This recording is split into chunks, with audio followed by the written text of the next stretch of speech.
Hey everyone, welcome back. This is going to be part 3 of the S2000 rebuild. Basically the biggest problem that I've been having is I can't find anyone to do the framework.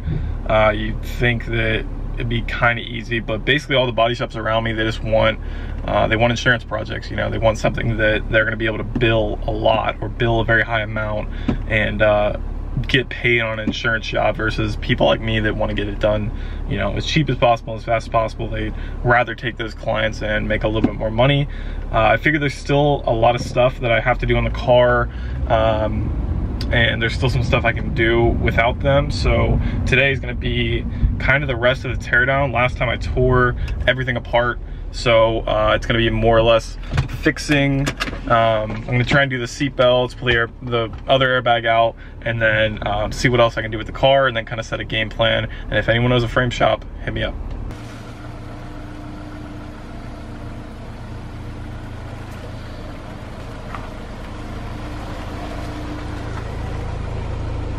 All right, so like I was saying, this is the big problem. Obviously, everything else is just so minor. I mean, I already have pretty much all the pieces, and today's goal is going to be rip this apart just like that one and break it in half so I don't have to do all the excess. I even got a little trim piece kit so I can pull it apart easier. I think I just ripped it apart with my hands last time. But this, I'm gonna wait on a little bit because the manual I was looking at says that for anything airbag, especially the SRS and the even I should have waited for that one, which I think I had the battery disconnected anyways, but you're supposed to wait a little bit.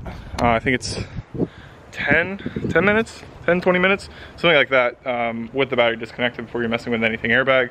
So I'm waiting for that to be done. So I'm just gonna work on the seatbelts for now. I'm gonna get the seatbelts installed, test them, see if they work, because these came off another car, and I don't know if the SRS has to be reset. Oh, actually that one's pulling, so that one's fine, but the other one I think was the one that I couldn't get to come out, so it seems like it's locked up. So there's usually a charge inside of these, and when they do lock, it prevents them from going back up. So there's also the place where, you know, you're in the car and you pull on the seatbelt too hard, or you lean forward too hard and the seatbelt locks up. That's a little bit different because that can be reset, so I'm hoping that's what it is. So I'm gonna start by tearing this apart and then getting on the inside, seeing how the layout is, because I have the bolts, but I just don't know which ones go where. So I'm gonna pull the diagram, do this, and then try and get these seatbelts installed.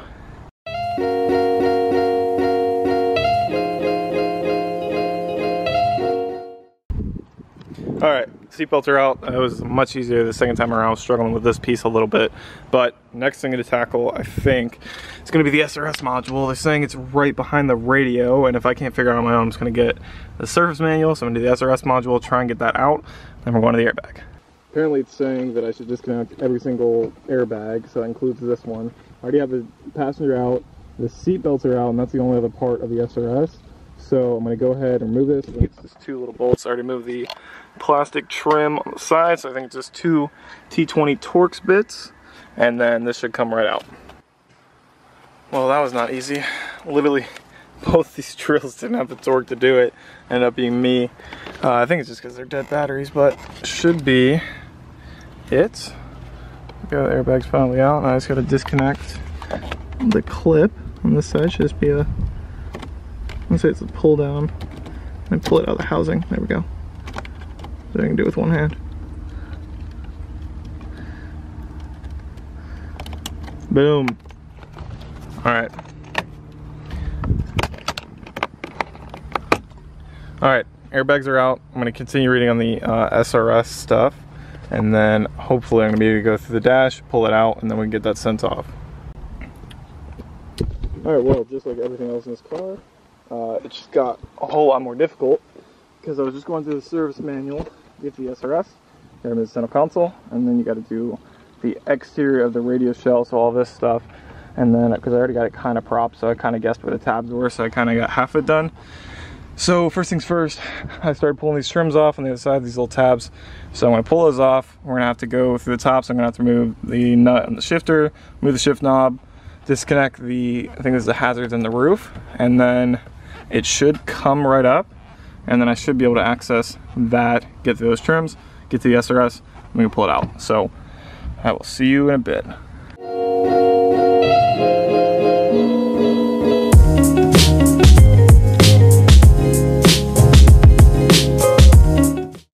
Alright, so car's even farther apart. My camera's about to die. I'm kind of at the end of my rope. Here's what I got. SRS module. So this needs to be sent off, and I was going to do these seat belts, but I don't want them to blow a charge. Same with the other airbag that I have already. I don't want to blow a charge and then have to buy another airbag all over again. So basically what the manual was saying is you have to do the SRS first. So they say, like, obviously they say pull out this tool and service it, but I don't have the tools to do that. So I'm gonna try and find a place to send this in. If you know anything about a place like that, drop it down in the comments below. But I don't think it'll be that hard to find a place that'll reset this, reset it, and then I can then reinstall the module, and then all the other airbags can go in. So I'm gonna do another package deal, get the airbag. I don't know if I need, they're saying something about the clock spring, not for the actual wheel, but for the airbag. So I don't know if it broke something else when it deployed, but get that replaced, get that in the mail, and then I'm gonna send this off, and hopefully the next video is going to be reassembling everything. The car will be completely done on the interior at least, and then it will be literally just about fixing the front. Now, I did test the headlight. We got a new low beam in there because it wasn't working right. Here's the airbag. I wanted to see if any makeup or blood on it, but here's the front. As I said, I have the bracketry and everything. It's just about that damn frame. So I plugged up, tested the headlight, everything's working. I'm only missing, this is, all right, camera's completely dead. I don't know how I'm recording this clip even, but I'm gonna be updating this as soon as possible. Porsche should be out of the shop by the end of the week. So like this video, subscribe to the channel if you haven't already, and I will continue on this shortly. And I should have a ton of new updates. I just got another car, okay, just got the camera charged up a little bit more. It was completely dying. I was like taking clips, but it wouldn't record fully. But what I was saying was I don't know if I want it yet. The way Copart works is they'll have like minimum bids on some cars unless they're like pure sales or something with no reserve. So basically you can bid on a car and say I set my limit for $3 grand, it went to 28, but their buy now was $5 grand, and you don't know what the reserve is. It's probably somewhere up there in the 4,000 or 5,000 range. I only paid 3, so it goes to the seller, and then they have an opportunity to be like, oh, well, I want this much or I want that. Like, you kind of go back and forth on a counter. They might send you another price, and you can counter them, and then if they decline it, it just goes back to the auction. So I don't know what's going to happen with that, but if I do get it, that's going to be really cool. It's an old Japanese early 2000s heavy vehicle, that's all I'm going to say.